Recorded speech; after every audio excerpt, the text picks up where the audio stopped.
हरे कृष्णा। आज कार्तिक मास का छठा दिन है और आज आप कार्तिक मास के छठे अध्याय की कथा सुनेंगे। साथ ही आप सुनेंगे कार्तिक स्नान की कथा। कल तक के अध्याय में आपने सुना था कि नारद मुनि ने राजा पृथु को कार्तिक मास में किस तरह की दातुन का प्रयोग और किन किन वृक्षों की दातुन का प्रयोग करना चाहिए, यह सब बताया है। साथ ही नारद मुनि ने राजा पृथु को यह भी बताया है कि इस कलयुग में श्रीहरि को पाने का सबसे सरल साधन श्रीहरि के नामों का गुणगान करना ही है। और आज के अध्याय में आप सुनेंगे कि नारद मुनि राजा पृथु को बताते हैं कि किस जगह के जल में स्नान करने से मनुष्य को कितने पुण्य की प्राप्ति होती है।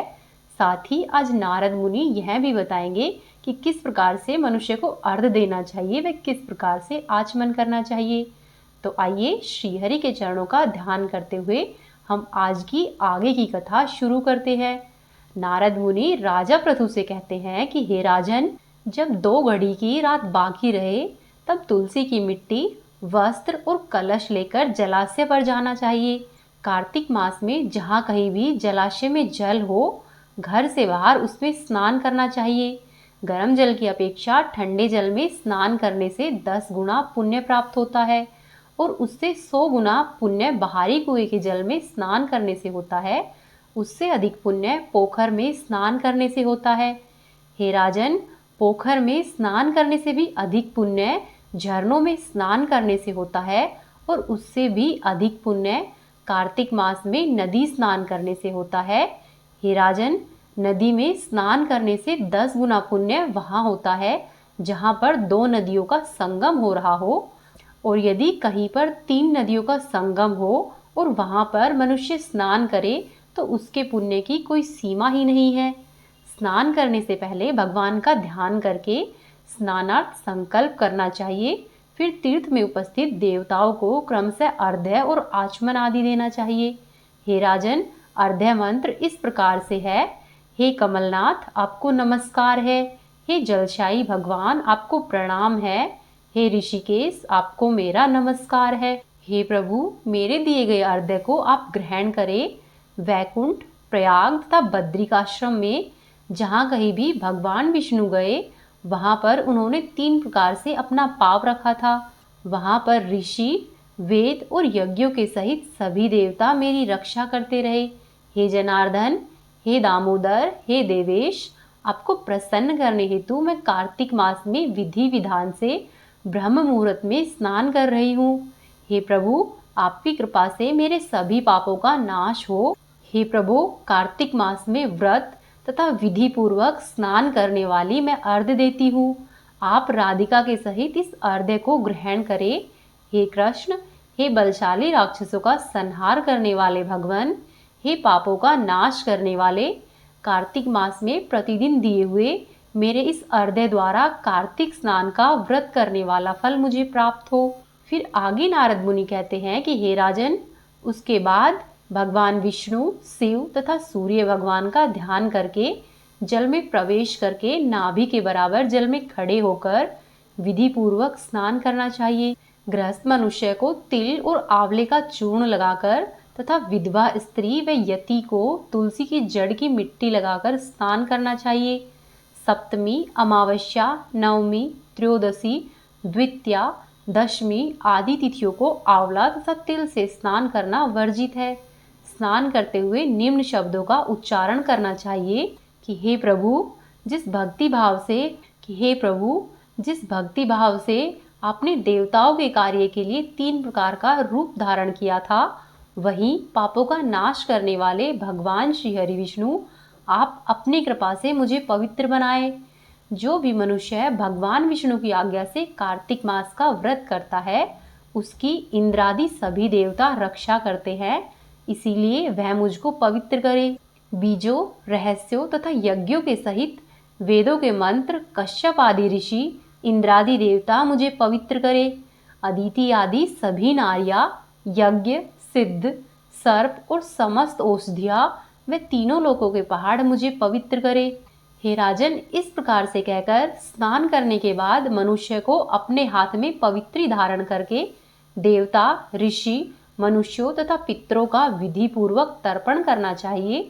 तर्पण करते समय तर्पण में जितने तिल रहते हैं उतने वर्ष पर्यंत व्रती के पितृगण स्वर्ग में निवास करते हैं। उसके बाद व्रती को जल से निकलकर शुद्ध वस्त्र धारण करने चाहिए। सभी तीर्थों के सारे कार्यों से निवृत्त होकर पुनः भगवान विष्णु का पूजन करना चाहिए। सभी तीर्थों के सारे देवताओं का स्मरण करके भक्ति पूर्वक सावधान होकर चंदन, फूल और फलों के साथ भगवान विष्णु को फिर से अर्घ्य देना चाहिए। अर्घ्य के मंत्र का अर्थ इस प्रकार से है कि हे प्रभु, मैंने पवित्र कार्तिक मास में स्नान किया है। हे विष्णु, राधा के साथ आप मेरे दिए गए अर्घ्य को ग्रहण करें।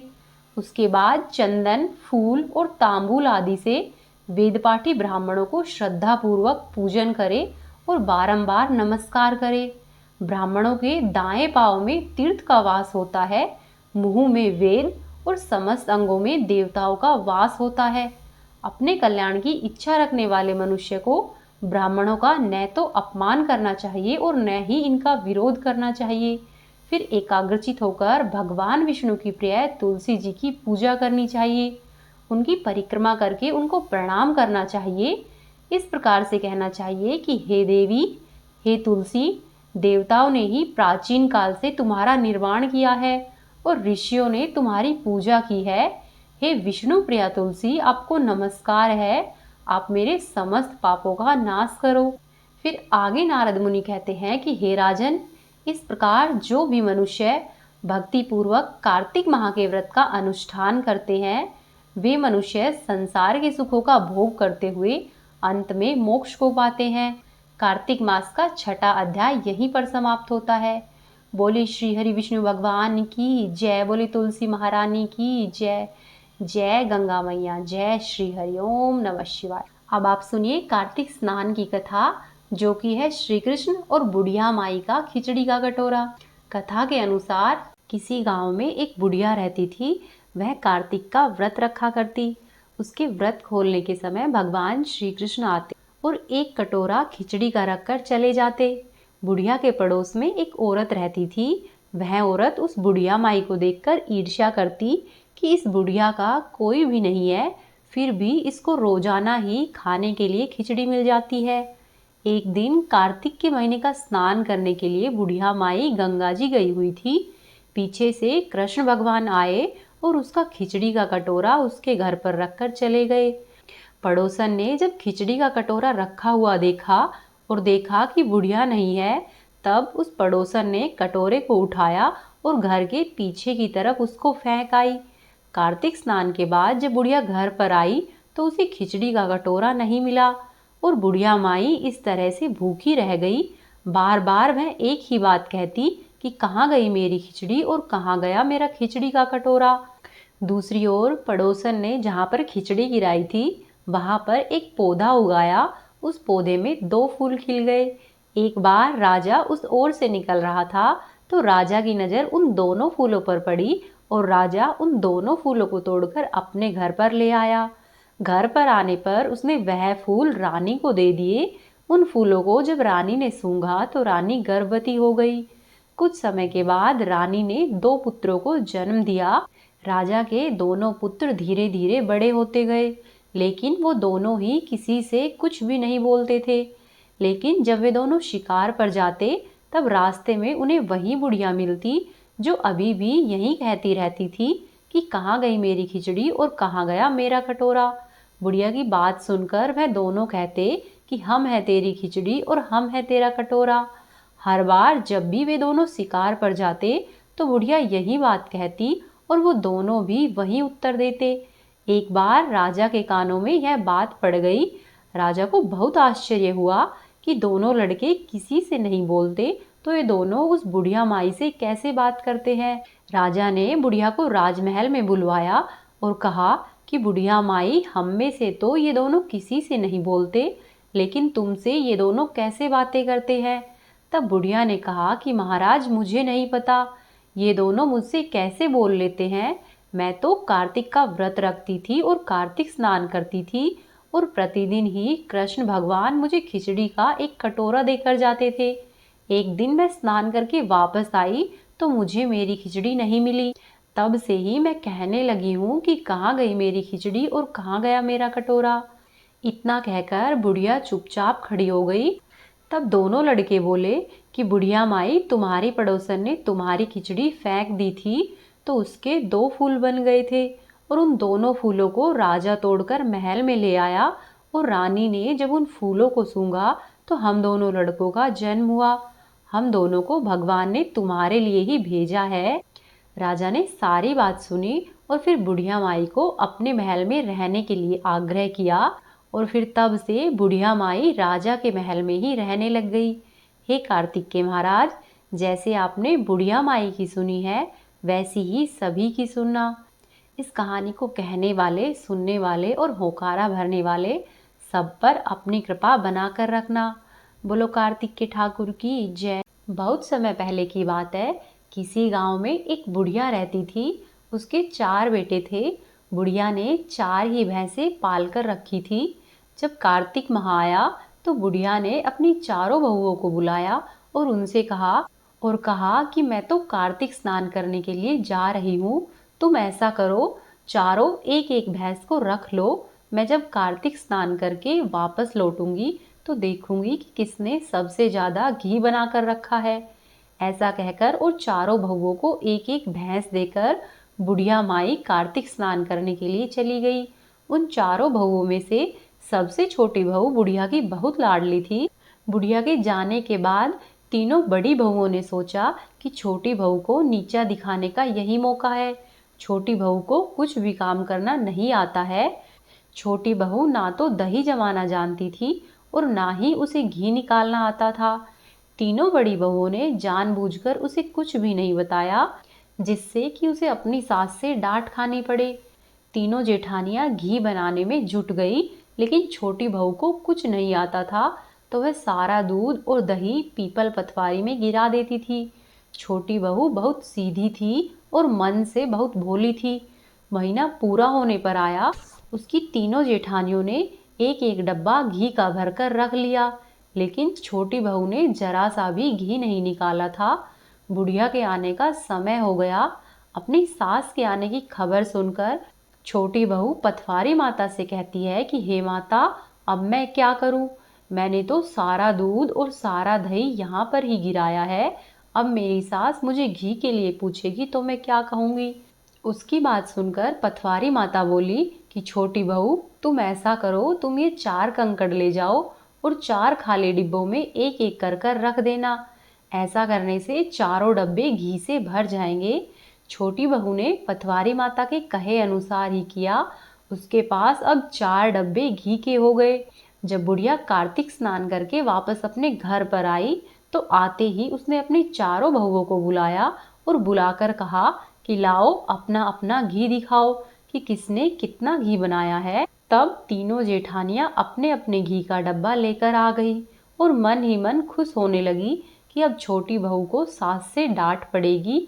फिर छोटी बहू आई तो उसके साथ में 4 डब्बे घी के थे। तीनों बहुओं ने जब ये देखा तो हैरान हो गई कि इसे तो दही बिलोना भी नहीं आता है, तो इसने घी कहाँ से बनाया। वे सब अपनी सास से कहने लगी कि माँ जी, जरूर इसके पति ने यह घी खरीदा है।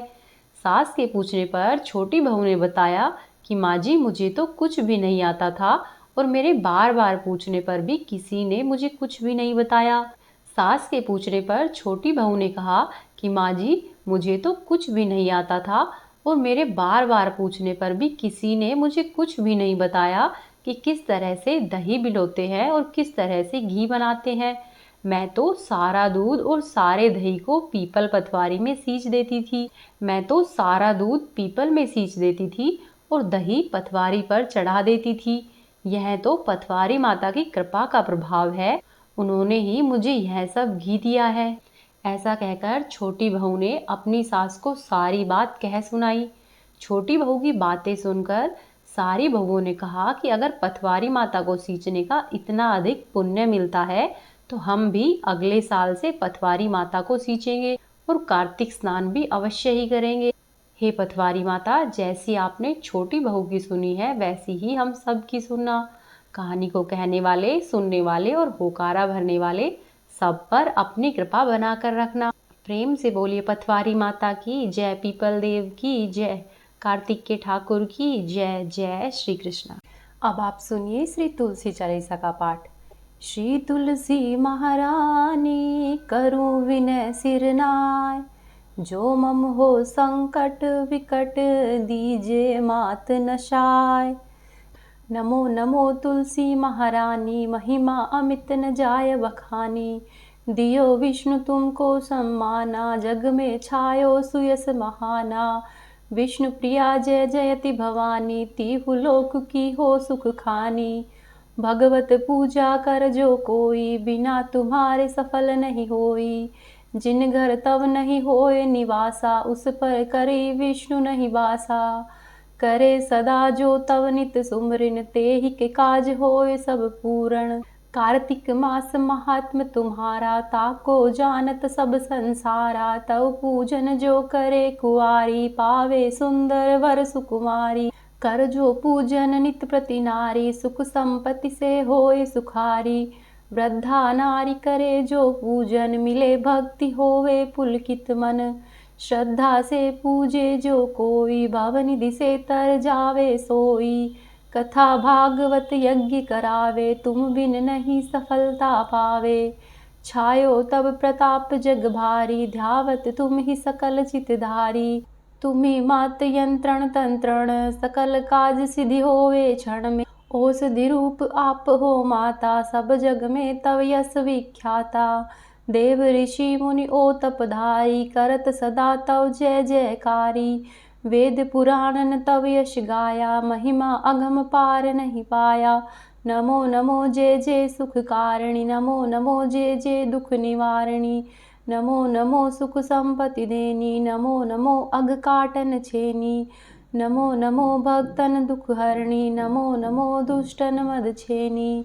नमो नमो भव पार उतारिणी, नमो नमो परलोक सुधारिणी। नमो नमो निज भक्त उभारिणी, नमो नमो जन काज संवारिणी।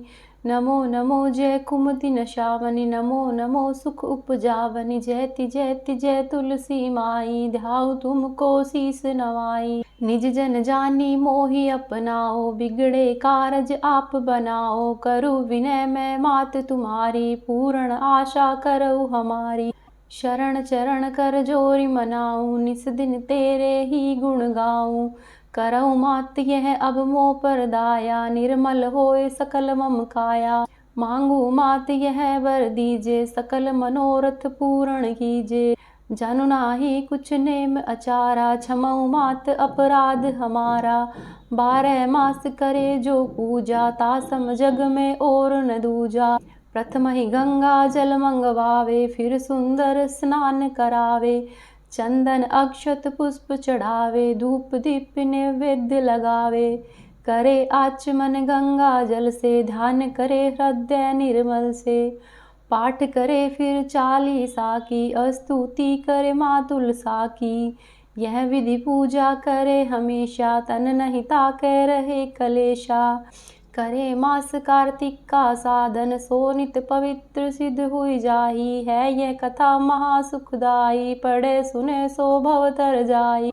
तुलसी मैया तुम कल्याणी, तुम्हारी महिमा सब जग जानी। हम माता तुझ नित नित धाते, गा गा कर माँ तुझे रिझाते। यह श्री तुलसी चालीसा पाठ जो गावे, मन वांछित फल वो ही पावे। प्रेम से बोलिए तुलसी मैया की जय।